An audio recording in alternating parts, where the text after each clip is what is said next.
조선시대 최고의 성리학자인 태계 이황 선생이 70세까지 그분이 장수를 하고 그리고 돌아가실 때는 앉아서 돌아가셨습니다. 이분이 23살 때 주역 공부에 몰두하다가 중국에서 건너온 활인심이라는 책을 접합니다.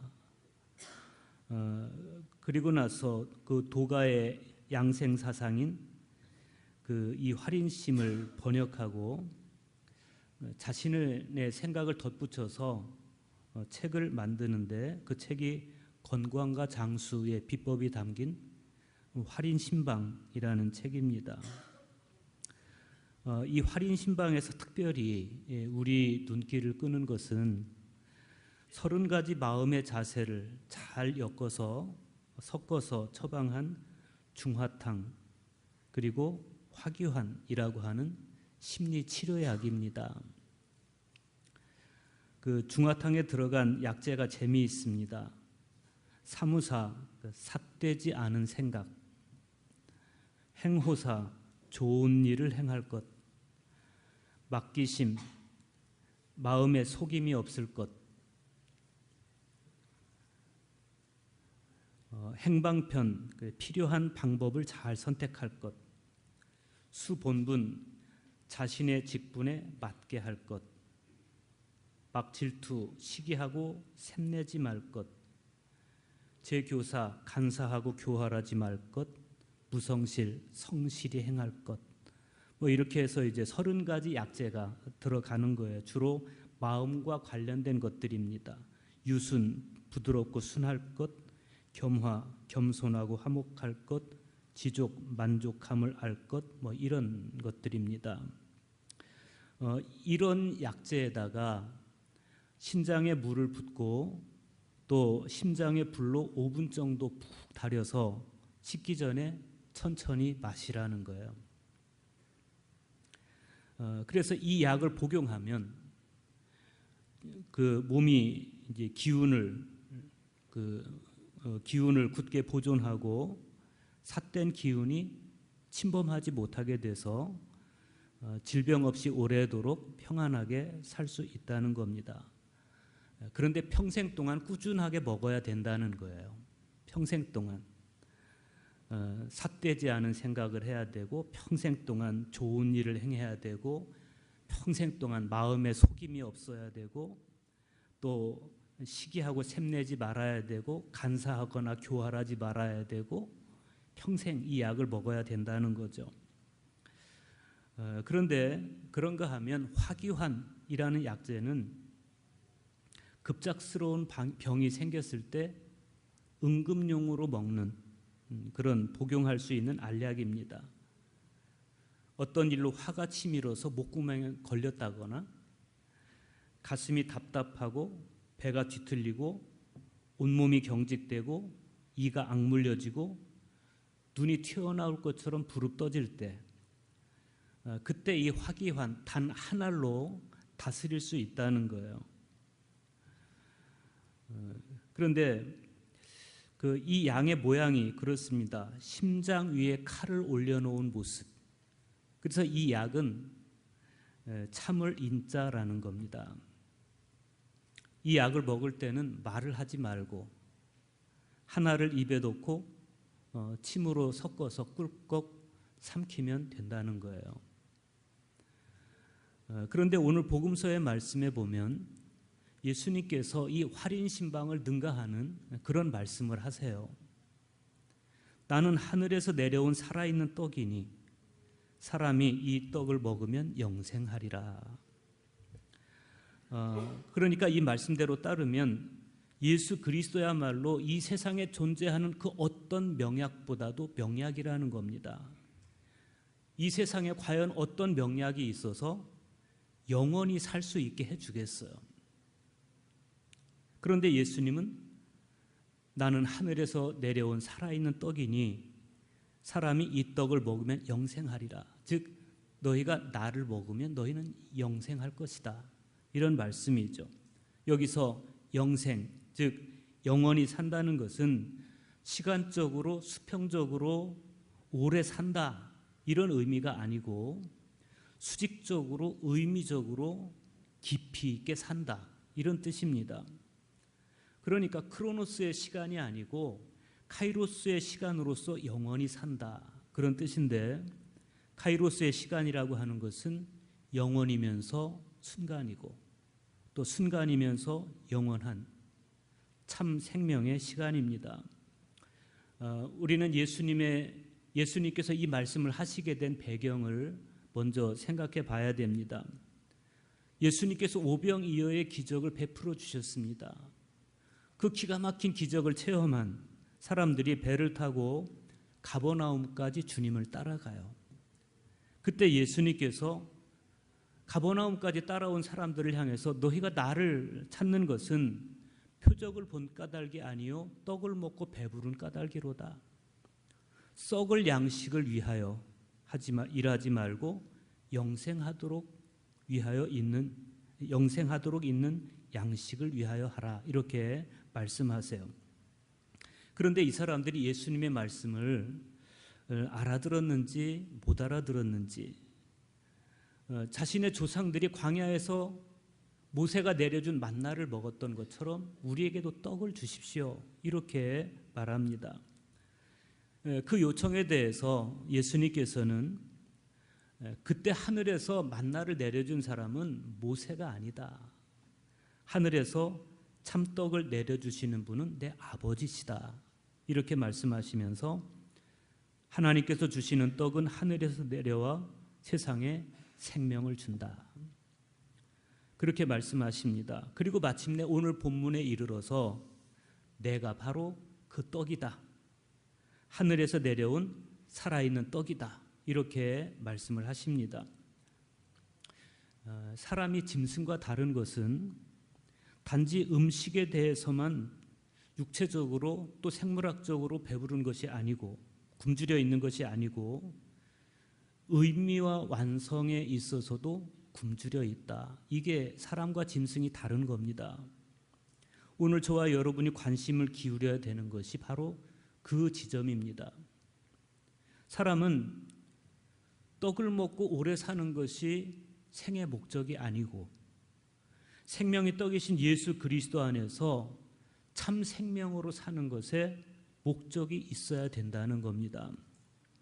그래서 이어지는 말씀에서 예수님은 이렇게 선언하십니다. 내가 줄 떡은 곧 세상의 생명을 위한 내 살이니라. 그런데 만약 저와 여러분이 이 말을 들었다면, 예수님께서 내가 줄 떡은 내 살이다, 예수님께서 그렇게 말씀하실 때 만약에 저와 여러분이 그 군중들 속에 섞여서 예수님의 이 말씀을 들었다면 저와 여러분은 어떤 반응을 보였겠습니까? 우리는 이 말씀의 뜻을 어렴풋이나마 알고 있기 때문에 뭐 그런가 보지 혹은 아멘 이렇게 반응하지만, 그러나 아직 예수님의 이 말씀이 전혀 해석되어 있지 않던 그 예수님 시대에 예수님 앞에서 이 말씀을 들었더라면 감동하고 돌아섰겠습니까? 아니면 왜 예수님은 달라는 떡은 주시지 않고 뭐 내가 곧 그 떡이라느니 너희는 내 살을 먹어야 된다느니 이렇게 비현실적인 말씀을 하실까? 뭐 우리가 식인종도 아니고 그렇게 생각하지 않았겠습니까? 오늘 말씀에서 요한은 그때 예수님의 그 말씀을 들은 유대인들이 서로 다투었다, 즉 논쟁을 벌였다, 그렇게 증언하고 있습니다. 이들이 어떤 논쟁을 벌였습니까? 이 사람이 어찌 능히 자기 살을 우리에게 주어 먹게 하겠느냐, 그런 것이었습니다.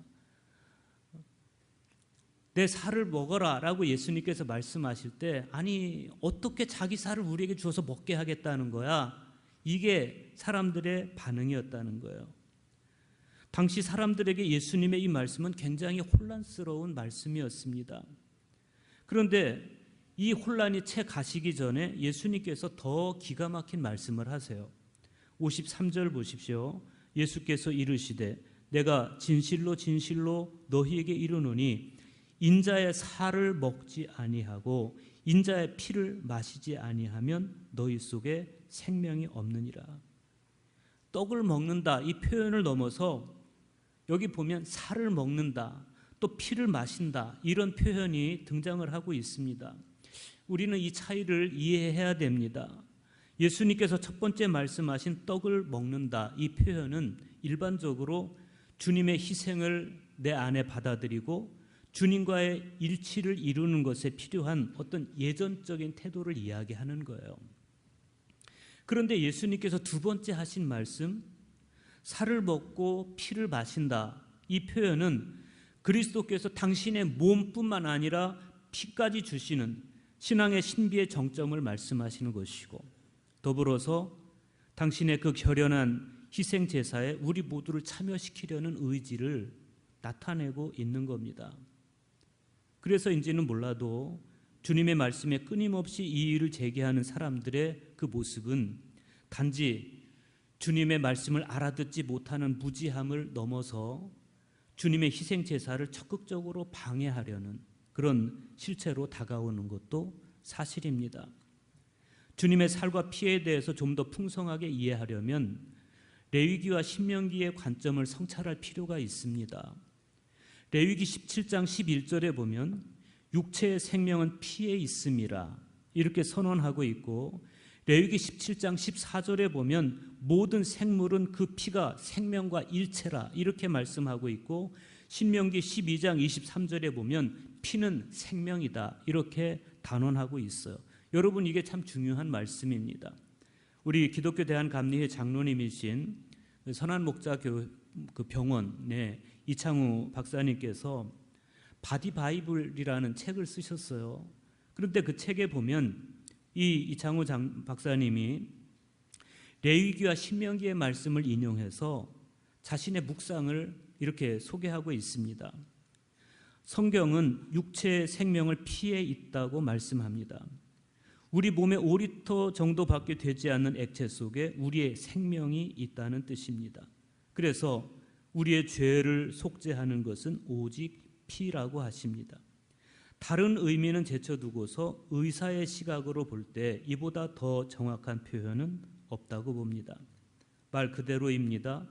우리 몸의 구석구석 세포 하나에 이르기까지 그 자체로는 생명이 없습니다. 오직 피를 통해서 산소와 에너지를 공급받아야만 하는 의존적인 존재라는 뜻입니다. 피를 끊는다는 것은 생명이 중단된다는 것입니다. 그러나 우리가 가지고 있는 피는 한계가 있습니다. 우리의 피로는 영원히 살 수 없습니다. 예수님은 제자들에게 포도주를 주시면서 이는 죄사함을 얻게 하려고 많은 사람을 위하여 흘리는 내 피니 받아 마시라고 하십니다. 예수님의 피를 먹어야 영원한 생명을 얻게 된다는 것입니다. 이게 그분의 성찰이에요. 그러니까 예수님께서 당신의 피를 마셔야 한다 이렇게 말씀하실 때 그 말씀은 당신의 생명을 마셔야 한다 그런 뜻이라는 거예요. 당신의 생명을 받아들여야 한다 그런 뜻입니다. 그 의미를 염두에 두고 54절 말씀 다시 보십시오. 내 살을 먹고 내 피를 마시는 자는 영생을 가졌고 마지막 날에 내가 그를 다시 살리리니, 이게 예수님의 말씀입니다. 여기서 살은 영혼이 거하는 처소로서의 몸을 뜻하는 것이고, 그렇습니다. 그러니까 내 살을 먹으라 이 말씀은 내 영혼을 소유하라 이런 뜻입니다.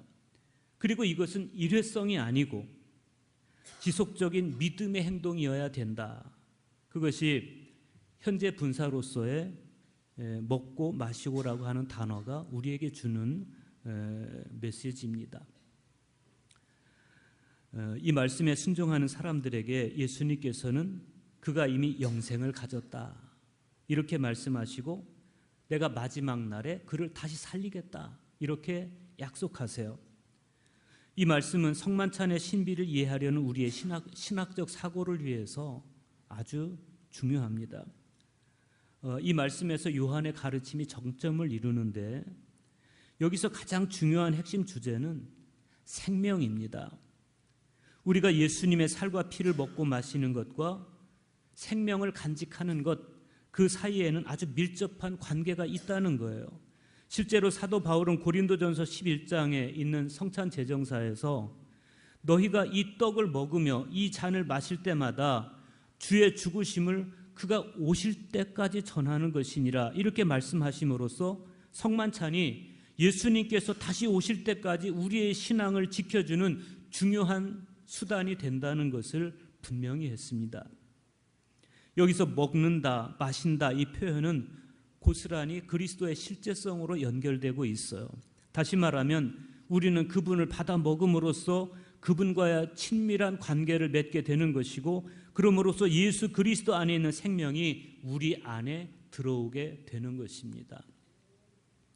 아니 우리가 성찬에 참여해서 떡을 먹고 포도주를 마시는 그러면 떡은 떡이고 포도주는 포도주인 거지 그게 어떻게 주님의 살이 되고 피가 돼서 나에게 생명이 되냐 이렇게 생각할 수 있습니다.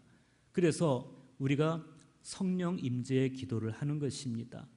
바람 같으신 성령께서 우리 안에 함께 하시면서 2000년 전에 그 사건, 예수님의 사건이 오늘 우리의 사건으로 예수님께서 받아 먹으라 이것은 내 살이다 받아 마시라 이것은 내 피다라고 말씀하신 것이 영적 리얼리티로 오늘 우리에게 그대로 이루어지는 것입니다.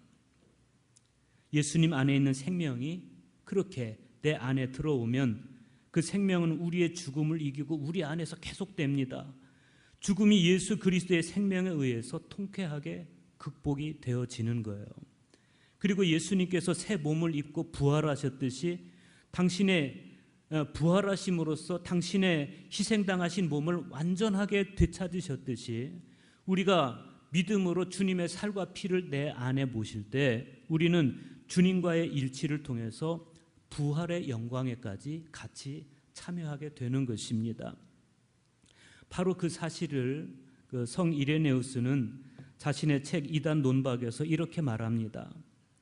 땅에 떨어진 포도나무의 뿌리가 때가 되면 열매를 맺듯이 곡식의 나달이 땅에 떨어져 싹이 트고 이 세상 만물을 장악하고 계신 하나님의 입김으로 번식하듯이 그리하여 신의 예지에 의해 인간을 위한 하나님의 말씀을 받아들여 그리스도의 몸과 피가 성찬의 제물이 되듯이 우리의 몸은 성찬을 통해 양육된 후 지상에 떨어져 썩어서 하나님의 말씀이 성부의 영광을 위해 부활시켜 주시는 날 다시 살아나게 될 것이다. 굉장히 가슴 벅차는 이야기입니다. 마지막 날 영광스럽게 부활해서 우리의 육체까지도 하나님의 영광으로 들어가는 것은 우리가 우리 삶의 노정에 따라서 실현해야 될 생명의 경이로움 그 자체입니다. 그런 면에서 55절의 말씀은 진리입니다. 뭐라고 말씀하셨습니까? 내 살은 참된 양식이요 내 피는 참된 음료로다. 왜 예수님의 살이 참된 양식입니까? 이 예수님의 살을 통해서 인간을 구원해서 하나님과의 긴밀한 영적 관계를 갖게 하고 마침내 예수 그리스도와 함께 부활에 이르게 하기 때문에 그렇습니다. 왜 예수님의 피가 참된 음료입니까? 이 피를 흘림으로 인간의 죄를 씻어서 하나님의 사랑받는 자녀가 되게 하시고 마침내 예수 그리스도의 형제로서 부활의 영광에 이르게 하기 때문에 그렇습니다. 56절과 57절 보십시오. 내 살을 먹고 내 피를 마시는 자는 내 안에 거하고 나도 그의 안에 거하나니 살아계신 아버지께서 나를 보내심에 내가 아버지로 말미암아 사는 것 같이 나를 먹는 그 사람도 나로 말미암아 살리라. 주님은 당신의 살과 피를 우리에게 주심으로 마침내 당신과 우리가 일치를 이루게 하시고 신성과 인성이 오묘하게 결합된 당신 자신을 우리 안에 현실적으로 존재하게 하셨습니다. 그러므로써 비천한 존재인 우리가 그리스도의 영광 가운데 비로소 살게 되었고 이제는 내가 사는 것 아니요 내 안에 그리스도께서 사시는 것이라는 사도 바울의 말씀이 우리 안에 그대로 실현이 된 것입니다. 오늘 저와 여러분에게 중요한 것은 주님께서 제시하시는 이 구원 방법을 신뢰하는 것입니다. 사람은 구원의 방법을 자기가 만들어내려고 합니다. 그렇지 않습니다. 우리는 주님께서 제시하시는 구원 방법을 신뢰하고 그 방법을 받아들여야 됩니다. 그래서 우리는 적극적으로 성찬에 참여함으로써 주님의 이 구원 방법에 순종해야 됩니다. 우리가 솔로몬의 영광을 이야기합니다. 그런데 우리가 구약 성경을 읽으면서 보는 이 솔로몬의 영광은 철저하게 아버지의 유산 위에 세워져 있어요. 열왕기상 3장 3절을 보십시오. 솔로몬이 여호와를 사랑하고 그의 아버지 다윗의 법도를 행하였으나 산당에서 제사하며 분향하더라. 그리고 6절에서 8절 보십시오. 솔로몬이 이르되 주의 종 내 아버지 다윗이 성실과 공의와 정직한 마음으로 주와 함께 주 앞에서 행함으로 주께서 그에게 큰 은혜를 베푸셨고 주께서 또 그를 위하여 큰 은혜를 항상 주사 오늘과 같이 그의 자리에 앉을 아들을 그에게 주셨나이다. 나의 하나님 여호와여, 주께서 종으로 종의 아버지 다윗을 대신하여 왕이 되게 하셨사오나 종은 작은 아이라 출입할 줄을 알지 못하고 주께서 택하신 백성 가운데 있나이다. 솔로몬의 아버지 다윗은 성실과 공의와 정직한 마음으로 주와 함께 그리고 주 앞에서 행했던 인물이었습니다. 솔로몬이 누린 모든 지혜와 영광은 철저하게 솔로몬이 다윗의 아들이었기 때문에 가능한 것이었습니다. 오늘 저와 여러분도 마찬가지입니다. 오늘 우리가 누리는 생명, 이 생명은 철저하게 예수 그리스도의 살과 피를 통해서 우리가 하나님의 자녀가 되었기 때문에 가능한 것입니다. 오늘 서신서에 기록된 사도 바울의 말씀을 보면 예수 그리스도의 희생을 통해서 하나님의 자녀가 된 우리를 향해서 주시는 권면의 말씀이에요. 에베소서 5장 15절에서 17절 보십시오. 그런즉 너희가 어떻게 행할지를 자세히 주의하여 지혜 없는 자 같이 하지 말고 오직 지혜 있는 자 같이 하여 세월을 아끼라. 때가 악하니라. 그러므로 어리석은 자가 되지 말고 오직 주의 뜻이 무엇인가 이해하라. 그래서 어떻게 행할지를 자세히 주의하여 지혜롭게 사는 것, 그게 어떻게 가능합니까? 그분의 살과 피를 내 안에 보시고 그분과 일치를 이룰 때 가능한 것입니다. 사람들은 끊임없이 예수님께서 이 땅에 오신 목적을 자신의 필요에 따라서 이용도 하고 조작도 합니다. 그러나 실제로 예수님을 따르던 많은 사람들이 그로 인해서 예수님을 떠났던 것을 우리는 볼 수가 있습니다. 심지어 예수님의 제자에 속한 사람들조차도 예수님의 생각이, 예수님의 방법이 자기들이 생각한 것과 맞지 않는다고, 예수님의 말씀은 너무 어렵다면서 예수님을 떠나갔고 다시는 그와 함께 다니지 않았다. 요한복음 6장 66절에 보면 요한이 그렇게 증언하고 있습니다. 여러분, 인간의 가장 근원적인 굶주림, 그게 뭐라고 생각하십니까? 육신의 배를 채우는 결핍, 빵의 결핍, 이게 인간의 근원적인 굶주림이겠습니까? 사실은 정확하게 말하면 인간의 가장 근원적인 굶주림은 빵의 결핍이 아니라 예수님의 결핍입니다. 예수님 없는 영적 공허감, 그 결핍이 사람들로 하여금 처절하게 빵에 집착하도록 만드는 겁니다. 현상적으로 보면 빵에 대한 결핍이지만 근본적으로 들여다보면 영적 결핍입니다. 사람들의 배고픔은 빵이 없는 배고픔이 아니라 말씀이 없는 배고픔, 예수님이 없는 배고픔, 그런 겁니다. 그래서 주님은 이렇게 말씀하십니다. 내 살을 먹고 내 피를 마시는 사람은 내 안에서 살고 나도 그 안에서 산다. 주님이 내 안에 계시고 내가 예수님의 생명으로 살면 우리는 빵의 결핍에서 벗어나게 됩니다. 사람이 떡으로만 사는 것 아니요 하나님의 말씀으로 산다는 것이 성취되는 것이 바로 이 지점입니다. 우리가 주님을 내 안에 모셔드려서 주님이 내 안에 사시고 내가 주님 안에 살아갈 때 이 신앙의 신비 안에서 비로소 우리는 빵에 대한 집착에서 벗어나서 하나님 자녀다운 참 생명으로 살게 되는 것입니다. 그렇게 예수님의 생명과 사랑을 머금은 존재로서 존귀하고 영광된 삶을 살아가는 여러분 되시기를 주님의 이름으로 축원합니다.